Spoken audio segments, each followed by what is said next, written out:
Assalamualaikum warahmatullahi wabarakatuh. Pada video kali ini saya akan membahas mengenai analisis kasus keterlambatan siswa atau siswi di MAN 3 Padang dalam rangka pemenuhan tugas bimbingan konseling dalam Al-Quran, tepatnya kelas BKIB. Berikut ini adalah nama-nama dari anggota kelompok kami.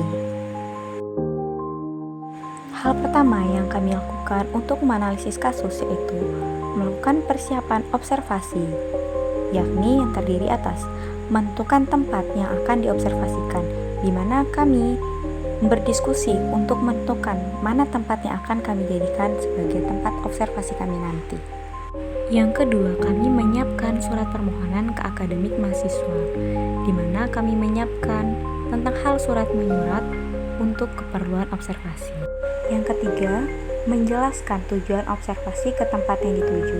Tentunya kita sebagai kelompok harus berdiskusi mengenai apa tujuan kita kepada tempat tersebut. Yang keempat, menyusun daftar pertanyaan yang akan kita ajukan kepada narasumber.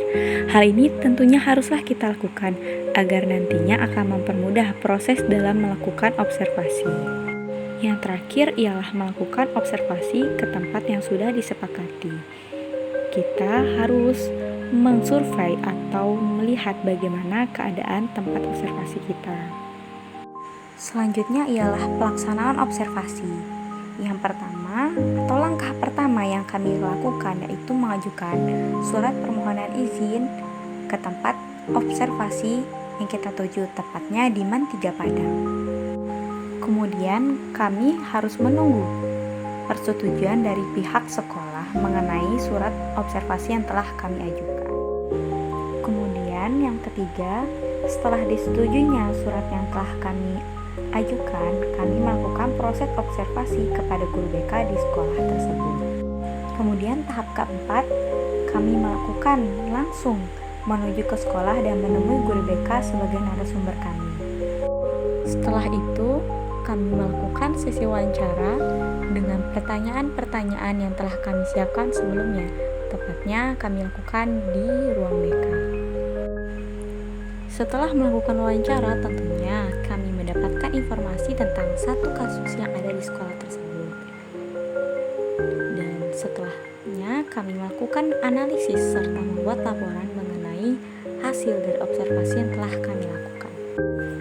Progres selanjutnya ialah analisis kasus, di mana dalam studi lapangan yang telah kami lakukan di MAN 3 Padang, kami menemukan sebuah kasus keterlambatan siswa yang cukup sering terjadi. Salah satu siswa tercatat beberapa kali datang terlambat dikarenakan ia terbiasa melakukan begadang, bermain game, dan kurangnya perhatian dari lingkungan keluarga terhadap rutinitas sekolah. Masalah ini dikategorikan sebagai persoalan moral dan psikologis karena berkaitan dengan kedisiplinan dan motivasi belajar. Proses selanjutnya ialah tahap penyelesaian.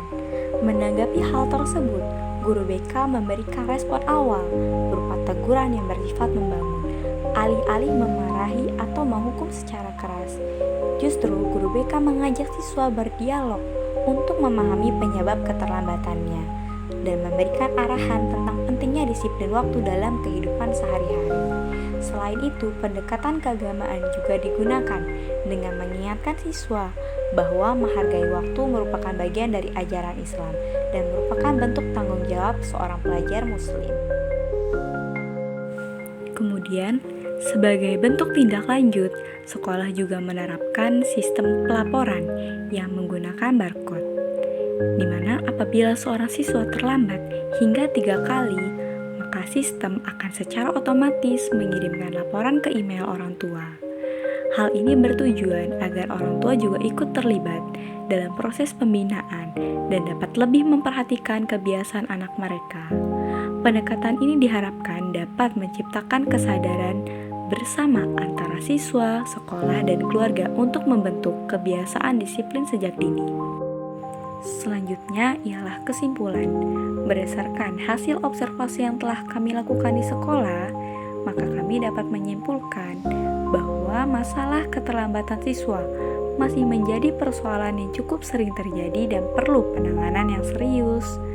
sekolah telah memiliki sistem layanan BK Islam yang cukup baik dengan pendekatan yang membangun serta melibatkan orang tua sebagai bagian dari proses konseling.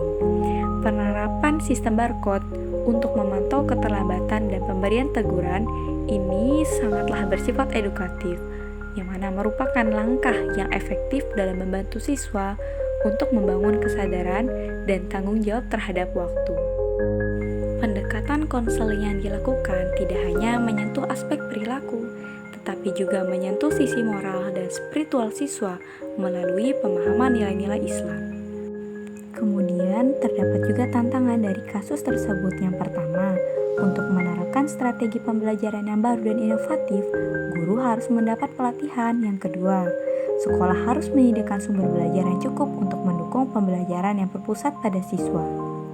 Dan yang ketiga, guru, orang tua, dan siswa harus mengubah pola pikirnya terhadap pembelajaran.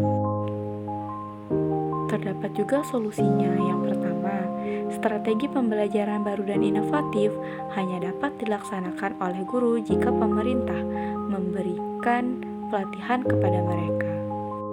Kedua, pengembangan sumber belajar. Diperlukan pemerintah dan sekolah untuk mendukung pembelajaran yang berpusat pada siswa. Dan yang terakhir ialah kurikulum mandiri. Perlu disosialisasikan oleh pemerintah melalui sosialisasi kepada guru, anak, serta keluarga. Kemudian dapat disimpulkan dari keseluruhannya ialah kurikulum merdeka merupakan kurikulum baru yang dirancang untuk memberikan kebebasan lebih kepada siswa dalam belajar. Penerapan kurikulum merdeka masih menghadapi beberapa tantangan, namun dengan solusi yang tepat diharapkan kurikulum merdeka dapat memberikan manfaat bagi peserta didik dan pendidikan. Sekian, terima kasih dari penyampaian analisis kasus dari kelompok kami. Assalamualaikum warahmatullahi wabarakatuh.